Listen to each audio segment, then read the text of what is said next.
आज हम बात करेंगे राइबोसोम्स के बारे में। जैसा कि आप सबको पता है कि राइबोसोम्स जो है उसको बेसिकली कहा जाता है प्रोटीन फैक्ट्री। क्या कहा जाता है? Protein factory. ये आप सबको पता है कि राइबोसोम्स को एक ही काम आता है सिर्फ, प्रोटीन बनाने का।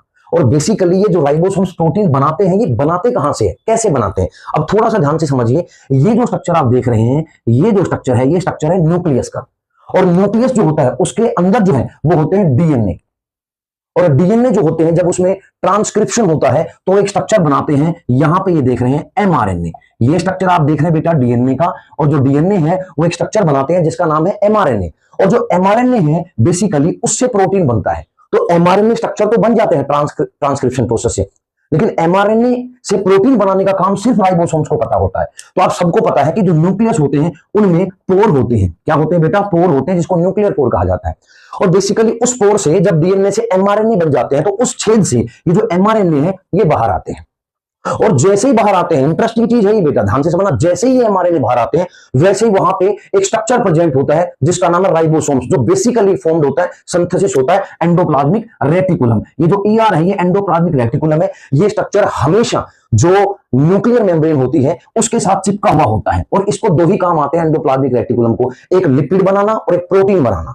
दो काम आते हैं। तो बेसिकली प्रोटीन इसलिए बनाता है क्योंकि इसके सरफेस पे, जिसको हम बोलते हैं आरईआर, रफ एंडोप्लाज्मिक रेटिकुलम, तो यहां पे एंडोप्लाज्मिक रेटिकुलम वो न्यूक्लियस के साथ जुड़ा हुआ होता है। और न्यूक्लियस के साथ जुड़ा हुआ होता है तो उसके ऊपर ऐसे छोटे छोटे ऐसे रफ स्ट्रक्चर होते हैं जिनको राइबोसोम्स कहा जाता है। तो आप ध्यान से समझना, जैसे डीएनए से एमआरएनए बना और जैसे ही एमआरएनए इस पोर से बाहर आया, जैसे एमआरएनए इस पोर से बाहर आया, राइबोसोम्स वहां बैठा रहता है और राइबोसोम्स आते ही उसको पकड़ लेता है।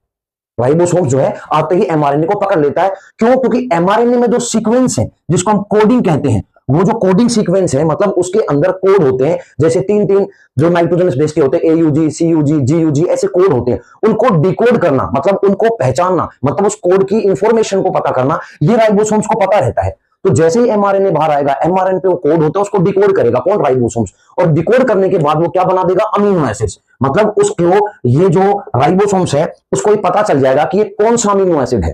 तो बेसिकली वो अमीनो एसिड बनाता रहेगा और एक जगह पे रखता रहेगा। और जैसे वो अमीनो एसिड बनाएगा वो रखता जाएगा, फिर दूसरा अमीनो एसिड, तीसरा अमीनो एसिड, चौथा अमीनो एसिड। और मैंने बताया था एक अमीनो एसिड है, लेकिन अमीनो एसिड्स की जो चेन है वो बेसिकली प्रोटीन बन जाती है। तो इसीलिए राइबोसोम्स को प्रोटीन फैक्ट्री कहा जाता है। क्यों? क्योंकि ये एक नहीं, एक साथ पता नहीं कितनी ही प्रोटीन बना देता है। अब दूसरी बात आ जाती है कि जो राइबोसोम्स होता है ना बेटा, ये प्रोटीन तो बना देता है, लेकिन इस प्रोटीन तो बना देता है, लेकिन ये प्रोटीन जो है ये कौन सी प्रोटीन है ये राइबोसोम्स को पता नहीं होता। प्रोटीन तो बना देता है, अब ये अच्छी प्रोटीन है, अच्छी प्रोटीन नहीं है, ये इसको पता नहीं होता। तो ये प्रोटीन जो होता है बेसिकली, ये जो प्रोटीन होता है ये भेज देता है बेसिकली गोल्जी अपरेटस के पास। कहां भेज देता है इस प्रोटीन को बेटा? गोल्जी अपरेटस के पास भेज देता है।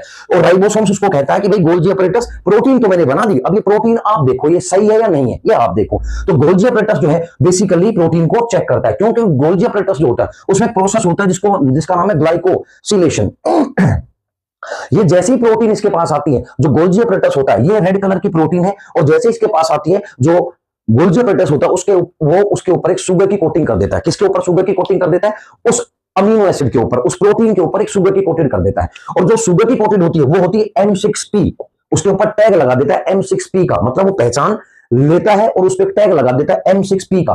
M6P को डिटेल में पढ़ने की जरूरत नहीं है। M6P का मतलब होता है मैनोज 6 फॉस्फेट। ये उसके ऊपर शुगर की कोटिंग कर देता है। और शुगर की कोटिंग करने में M6P जो है वो दो तरह से, एक में MP6 यानी इसकी कोटिंग होगी, एक में कोटिंग नहीं करेगा। तो गोल्जी बॉडी जिसमें M6P की कोटिंग कर देगा, मतलब वो प्रोटीन काम के नहीं है, मतलब उन प्रोटीन को सीधा कहां भेज दिया जाएगा? लाइसोसोम्स के पास। और लाइसोसोम्स का काम आप सबको पता है मारने का होता है। तो जैसे लाइसोसोम्स के पास प्रोटीन जाएगा वो प्रोटीन को क्या कर देगा? किल कर देगा, मतलब स्ट्रक्चर को तोड़ देगा, खराब कर देगा। तो वो काम की नहीं है प्रोटीन। और जिसपे M6P का टैग ये नहीं करेगा, कौन? Golgi apparatus. मतलब ये समझ लीजिए वो काम की प्रोटीन है, और वो प्रोटीन जो है वो फर्दर जो है सेल ऑर्गेनाइजेशन या किसी भी स्ट्रक्चर, सेल टिश्यू के पास भेज दिया जाएगा कि भाई आप इस प्रोटीन को यूज करो। This is all about the process of ribosome.